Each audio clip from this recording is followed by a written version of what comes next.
Hello guys! Hello Capricorn! Welcome dito sa aking channel, Kapalaran 888 Capricorn. Okay Capricorn, so tingnan natin kung ano yung weekly tarot reading mo sa bali second week na siya ng February 2025 kasi di ba yung first 2 days is Saturday, Sunday, February 1 and 2. So ito ay from February 3 to 9. So para doon sa lahat ng Capricorn, pasensya na Capricorn, hindi ko na binalasa kasi meron akong masakit sa aking kamay. So, hindi nyo dapat makita yung sugat ko. Okay? So, huwag kayong mag-alala. Hindi ko yan pinili ha. Ito yung lumabas sa'yo. Okay? First card natin is bold. Freya. Okay? Unless your adventurous side, take risk and be daring. Privileged lady. Number 12 siya. It's number 3. Ito yung purpose mo. Lalo yung mga babaeng Capricorn dyan. Comment down below. Babae ka man or lalaki. Nakikita ko sa inyo dito, ito talaga yung gusto nyo. Yung maging mapriblehiyo ka, di ba? Yung parang magiging stable ka sa lahat ng area sa buhay mo, especially sa love and relationship and money. Career yun, pinaka dreams nyo talaga, goals nyo talaga sa buhay. So, sa linggo ito, sinasabi sa'yo dyan, Capricorn, na kailangan mong maging courageous, kailangan mong maging bold, kailangan mong maging motivated, driven, diba? Brave, and take risk, and be daring. Yung parang sinasabi sa'yo dyan ng barahan na huwag kang matakot sa linggo ito. Kung ano yung gusto mong gawin, gawin mo siya. Para hindi siya maging what if sa buhay mo, di ba? Kasi parang sinasabi dyan sa'yo ng barahan na perfect timing ngayon para gumawa ka ng desisyon na medyo bold and medyo parang leap of faith siya, itong first card mo. So, kung talagang gusto mong mag-improve yung buhay, financial mo, buhay emotional mo, take risk. Okay? First card natin sa third deck mo is King of Swords. Yung King of Swords mo dyan is all about direction. Diba? So, nakikita ko sure dito, may 3 of Wands ka dyan. So, pwedeng 3 months, 3 years, or 3 decades ka nang naghihintay. Pwedeng you're in pain, diba? Physical pain, pwedeng emotional, or parang financial pain. Ito din, Capricorn, comment down below. Bad health, physical health problems, or pwedeng financial. So, mag-comment ka sa comment section if yan yung problema mo, na matagal mo nang gustong i-resolve. Okay, so nakikita ko sure dito, yung iba sa inyo, marami kayong pinagdadaanan sa buhay, yun nga, may sleepless nights. Yung iba medyo nadidepress na, homesickness, parang ganun, or yung iba talaga hindi makatulog sa gabi sa sobrang pag-iisip.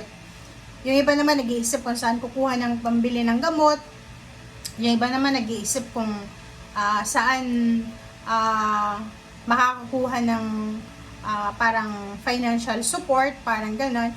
And dito sa 3 of Swords tsaka 5 of Wands, medyo hindi maganda yung energy na to kasi sinasabi sa iyo Capricorn na if you're planning to apply for a higher position sa career mo, sa trabaho, para ma-reach mo itong Queen of Pentacles, yung parang, kasi ito yung goals mo yung privileged lady na to na number 3, number 12, Queen of Pentacles talaga siya, yung parang maging boss, maging CEO, maging head, maging supervisor, parang ganon. So, nakikita ko sure dito yung eagerness mo na makapunta dito, 'di ba? Yung parang gagawin mo yung lahat sobra-sobra kang ambitious, okay? Nakikita ko yung ambitious Capricorn sa linggong ito.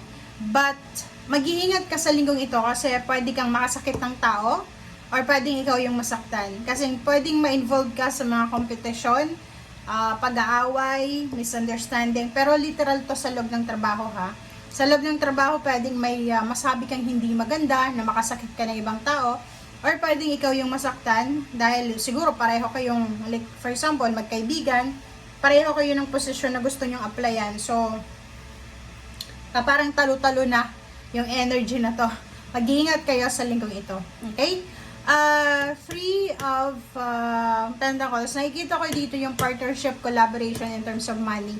Merong iba sa inyo dyan na makakapag-isip kayo ng business. So, parang business ideas siya na magsisimula lang siya sa maliit, pwedeng pagtitinda, restaurant, grocery, or pwedeng yung mga maliit lang na klase ng negosyo.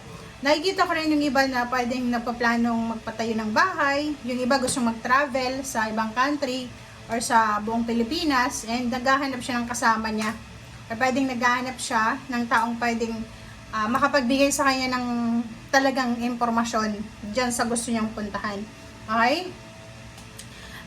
Nine of Cups, nakikita ko dito yung emotional wish mo. Isa sa mga wini-wish mo emotionally ang posibleng mangyari. Okay?